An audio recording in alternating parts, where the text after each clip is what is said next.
भैया लोगन सबका नमस्ते, बहनी सबका नमस्ते। बहनी अपने पियक्कड़ के लिए ठीक गाना बनाई ही, छोट भरे से वही सुन लिया।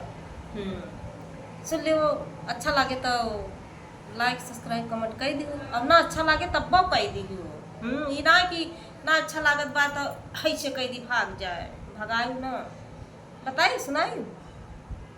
बहिरे से पियवाया वही हंसता बोलता वही मुस्की मारता वही हो धनिया काऊ बनायू जे नरवा किलाओ हम खाई हो।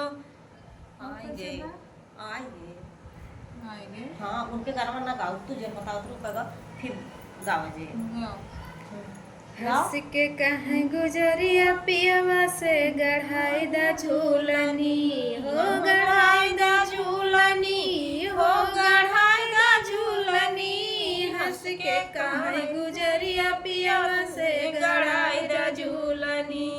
जब से आयु हमरे घरवा रखली झूलनी पैधियनवा व्याकुल कई नदी परनवा तू हमार चिरई व्याकुल कई नदी परनवा तू हमार चिरई।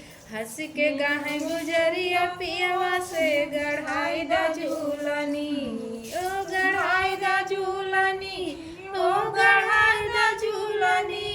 हंस के गाहे गुजरिया पियवा से गढ़ाई दा झूलनी।